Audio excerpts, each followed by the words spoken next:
ನಮಸ್ಕಾರ. ಸ್ವಯಂಪಾಕ ಅಭಿಮಾನಿಗಳಿಗೆ ಸ್ವಾಗತ. ಈ ದಿನ ನಾನು ಬೆಳಗಿನ ಉಪಹಾರಕ್ಕೆ ಅನುಕೂಲವಾಗುವಂತೆ ಹುಳಿ ಉಪ್ಪಿಟ್ಟು ಹೇಗೆ ಮಾಡೋದು ಅಂತ ಹೇಳಿ ತೋರಿಸ್ಕೊಡ್ತಾ ಇದ್ದೀನಿ.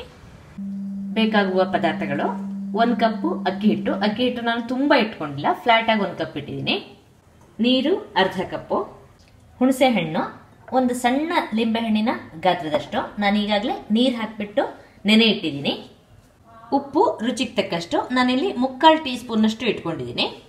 ಸಾರಿನ ಪುಡಿ 1 ಟೇಬಲ್ ಸ್ಪೂನ್ನಷ್ಟು, ನಿಮ್ಮ ಖಾರದ ಅಪೇಕ್ಷೆ ಮೇಲೆ ಸ್ವಲ್ಪ ಹೆಚ್ಚು ಕಡಿಮೆ ಮಾಡ್ಕೋಬಹುದು. ಪುಡಿ ಮಾಡಿದ ಬೆಲ್ಲ ಅರ್ಧ ಟೇಬಲ್ ಸ್ಪೂನು, ಎಣ್ಣೆ 3 ಟೇಬಲ್ ಸ್ಪೂನು, ಸಾಸಿವೆ 1/4 ಟೀ ಸ್ಪೂನು, ಕಡಲೆಬೇಳೆ ಅರ್ಧ ಟೀ ಸ್ಪೂನು, ಉದ್ದಿನಬೇಳೆ ಅರ್ಧ ಟೀ ಸ್ಪೂನು, ಅರ್ಧ ಟೇಬಲ್ ಸ್ಪೂನ್ನಷ್ಟು ನೆಲಗಡಲೆ ಅಥವಾ ಶೇಂಗಾ ಬೀಜ, ಕಡಲೆಕಾಯಿ ಬೀಜ, ಹಸಿಮೆಣಸಿನಕಾಯಿ 2.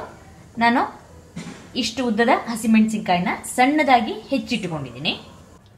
ಇಂಗು 1/8 ಟೀ ಸ್ಪೂನ್ ಅಷ್ಟು, ಅರಿಶಿನ 1/4 ಟೀ ಸ್ಪೂನು, ಕರಿಬೇವಿನ ಹೆಸಳು 1, ಕೊತ್ತಂಬರಿ ಸೊಪ್ಪು ಸ್ವಲ್ಪ, ಹತ್ರ ಅರ್ಧ ಕಪ್ನಷ್ಟು ತೆಂಗಿನಕಾಯಿ ತುರಿ ಜಾಸ್ತಿ ಇದ್ದಷ್ಟು ಉಪ್ಪಿಟ್ಟು ರುಚಿಯಾಗಿರುತ್ತೆ. ಒಂದು ದೊಡ್ಡ ಬಟ್ಲಿಗೆ ಅಕ್ಕಿ ಹಿಟ್ಟು, ಹುಣಸೆ ಹಣ್ಣು ನೆನೆ ಇಟ್ಟಿರ್ತಿಲ್ಲ ಅದನ್ನು ಚೆನ್ನಾಗಿ ಕಿವುಚಿಬಿಟ್ಟು ಹಾಕಿ. ಈ ಹುಣಸೆ ಹಣ್ಣನ್ನು ನೀವು ಅರ್ಧದಷ್ಟು ನೀರು ಇಟ್ಕೊಂಡಿರ್ತಿಲ್ಲ, ಅರ್ಧ ಕಪ್ನಷ್ಟು, ಅದರಲ್ಲೇ ನೆನೆಸ್ಬಿಟ್ಟು ಅದನ್ನೇ ಉಪಯೋಗಿಸಬೇಕು. ನೀವು ನೀರನ್ನು 1-2 ಸಲ ನೀವು ಹುಣಸೆ ಹಣ್ಣನ್ನು ಚೆನ್ನಾಗಿ ಕಿವುಚಿಬಿಟ್ಟು ರಸ ಹಿಂಡ್ಕೊಳ್ಳಿ. ಸಾರಿನ ಪುಡಿ, ಬೆಲ್ಲದ ಪುಡಿ ಹಾಗೆ ಉಪ್ಪು ಹಾಕಿ ಇದನ್ನ ಚೆನ್ನಾಗಿ ಕಲಸಿ ಇಡಿ. ನೀವು ಕೈನಲ್ಲೇ ಒಂದ್ಸಲ ಚೆನ್ನಾಗಿ ಇದನ್ನ ಕಲಸ್ಕೊಳ್ಳಿ. ಒಂದು ದಪ್ಪ ತಳ ಇರೋ ಬಾಣಲೆಗೆ ಎಣ್ಣೆ ಹಾಕಿ ಕಾಯ್ಲಿಕ್ಕಿಡಿ. ಎಣ್ಣೆ ಕಾದ್ಮೇಲೆ ಸಾಸಿವೆ ಹಾಕಿ, ಸಾಸಿವೆ ಪಟಪಟ ಆದ್ಮೇಲೆ ಉದ್ದಿನಬೇಳೆ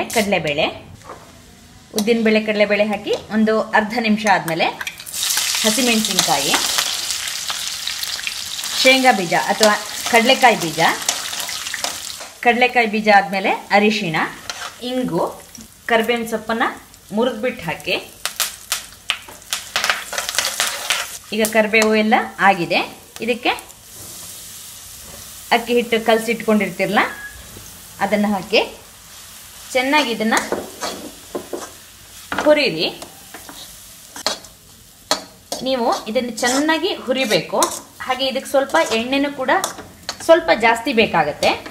ನೀವು ಈ ಅಕ್ಕಿ ಹಿಟ್ಟಿನಲ್ಲಿ ಅಲ್ಲದೇನೆ ನೀವು ರಾಗಿ ಹಿಟ್ಟನ್ನ ಉಪಯೋಗಿಸಿ ಕೂಡ ನೀವು ಹುಳಿ ಉಪ್ಪಿಟ್ಟು ಮಾಡಿದರೆ ತುಂಬ ಚೆನ್ನಾಗಿರುತ್ತೆ. ಉಪ್ಪಿಟ್ಟು ಮಾಡ್ಬೇಕಾದ್ರೆ ಸಣ್ಣ ಊರಿನಲ್ಲೇ ನೀವು ಇದನ್ನ ಹುರಿಬೇಕು.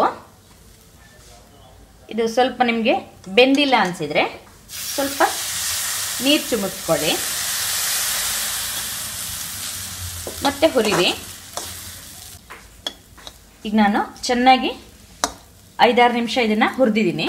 ಇದಕ್ಕೆ ಕೊತ್ತಂಬರಿ ಸೊಪ್ಪು, ತೆಂಗಿನಕಾಯಿ ತುರಿ ಹಾಕಿ ಎಲ್ಲ ಒಂದ್ಸಲ ಚೆನ್ನಾಗಿ ಕಲಿಸ್ಬಿಟ್ಟು ಸ್ಟವ್ ಆಫ್ ಮಾಡೋಣ. ಈಗ ನಿಮಗೆ ಹುಳಿ ಉಪ್ಪಿಟ್ಟು ತಯಾರಾಗಿದೆ. ಈ ಹುಳಿ ಉಪ್ಪಿಟ್ಟು ತಣ್ಣಗಾದ್ಮೇಲೆ ಗಟ್ಟಿ ಆಗುತ್ತೆ. ಅದರಿಂದ ನೀವು ಬಿಸಿ ಇದ್ದಂತೆ ಇದನ್ನು ತಿಂದರೆ ಚೆನ್ನಾಗಿರುತ್ತೆ. ನೋಡಿದ್ರಲ್ವಾ ಹುಳಿ ಉಪ್ಪಿಟ್ಟು ಹೇಗೆ ಮಾಡೋದು ಅಂತ ಹೇಳಿ. ನೀವು ಕೂಡ ನಿಮ್ಮ ಮನೆಯಲ್ಲಿ ಈ ಉಪ್ಪಿಟ್ಟನ್ನು ಮಾಡಿಬಿಟ್ಟು ನಿಮ್ಮ ಅಭಿಪ್ರಾಯ ನಮಗೆ ತಿಳಿಸಿ. ನಮಸ್ಕಾರ.